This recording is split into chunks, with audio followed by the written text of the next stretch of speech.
Next up is Anthony Chielli. Did I get that right? Yes. Okay.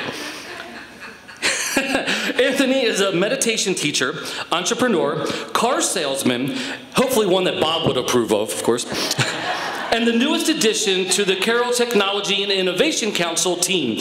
He's also a dog dad, Jeep dad, consumer of beers, swimmer of streams. Anthony is here to tell us how we got here. Anthony, welcome to the stage. Come on.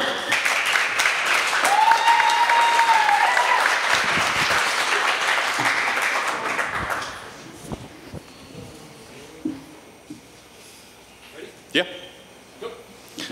Hello, everybody. Thank you for coming. Thank you, Molly and CTIC and Ignite. We don't have a lot of time, so I'll get right into it. I wanted to talk a little bit about how we each get here and exactly on who we come with, which is basically ourselves and how our mind works.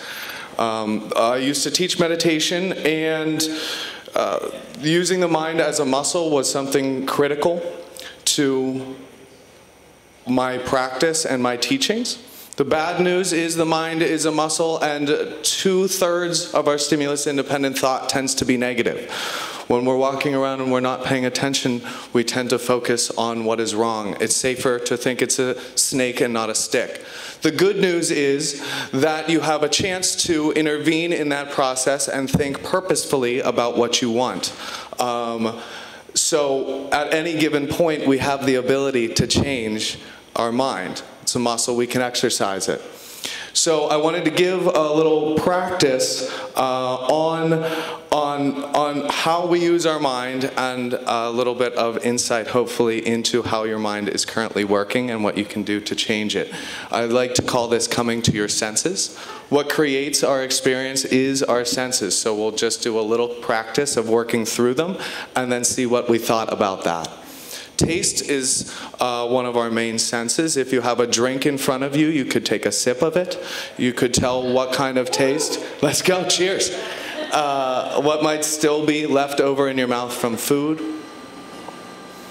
Touch, of course, is a crucial sense to us. It's how we communicate. It's how we experience the world around us. You might be able to feel the clothes on your body, the chairs underneath you. Sound, the air compressor, my voice. We were warned about this. But it's creating part of your experience, and you're reacting to it. So listen, really. Sight, you're back there, I'm up here, I can't see you at all, but I'm assuming that you're looking at me. There's contrast of color and light and darkness behind me. I mean, light, not unlike Tina said about sound, it's hitting rods and cones in our brain, creating an image for us. Smell, this is a dangerous one, especially in a crowd. But there's food around, people nearby, your own smell, and what's left in your nose from things you've encountered before. And thought is super, super important. What did you think about each of those things? The pauses I had, the smells that you smelled, did you like them? The sound. What we think about our senses tends to be what creates our experience, whether we think that we like it or not. Whether we think that we did a good job if you talked tonight already, or if you think that you're going to or not. That's all self-talk that can be trained. So I think one of the crucial things as we walk around in the world is, the self-talk that we have, and as well the judgment of others. Our perception of them includes the sight, smell, sound, taste, touch, but it's really about the thought that we have about them. You can be more intentional about that.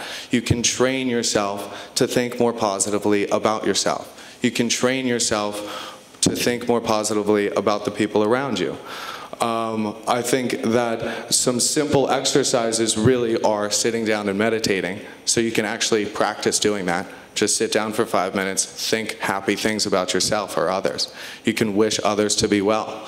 You can wish, your pet to be well. You can wish the person at the grocery store Two things that I think are the most important to exercise, to train, to practice are compassion for yourself. This includes forgiveness and understanding, and also levity. There's nothing better than walking around with a light heart. I think it's the most elevated state of mind. So try and take yourself a little less seriously and take others a little less seriously too. You can set the intention to do these things throughout the day. You have every single moment that you're awake, you can be practicing this.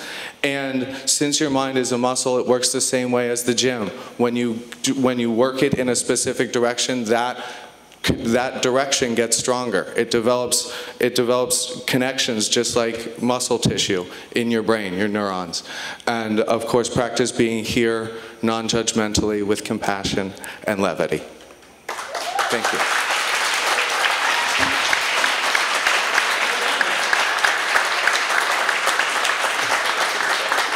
Well done.